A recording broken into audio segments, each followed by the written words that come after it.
సంఘంలో కాపర్లు ఎందుకు మేము ఉన్నామంటే మిమ్మల్ని ఆత్మీయముగా, మిమ్మల్ని ఆత్మలో దేవుని యొక్క రాజ్యములో దేవుని యొక్క మాటల చొప్పున, నీతి చొప్పున. ఎవరి నీతి చొప్పున అండి? మా స్వనీతి కాదు, నాకు ఇష్టమున్న మాటలు కాదు.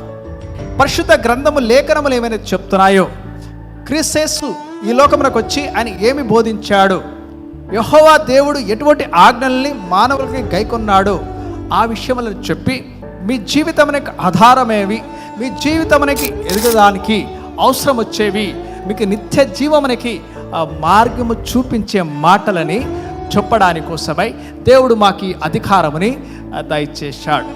సో అధికారము ద్వారా ఈ దినము ఒకవేళ మీరు మమ్మల్ని చేర్చుకున్నట్లయితే, మా మాటలు మీరు గైకొన్నట్లయితే, మా మాటలు యందు దేవుని వాక్యమందు, అంటే మా మాటలు కాకుండా దేవుని మాటలని మా నోటి ద్వారా దేవుడు పలుకుచున్నాడని మీరు నమ్మినట్లయితే, మీరు దాన్ని స్వీకరించి మీ హృదయంలో, మీ ప్రవర్తనలో, మీ జీవితంలో దానిని అవలంబించినట్లయితే మీ జీవితంలో దేవుడు గొప్ప కార్యాలు చేస్తాడని జ్ఞాపకం చేసుకోండి.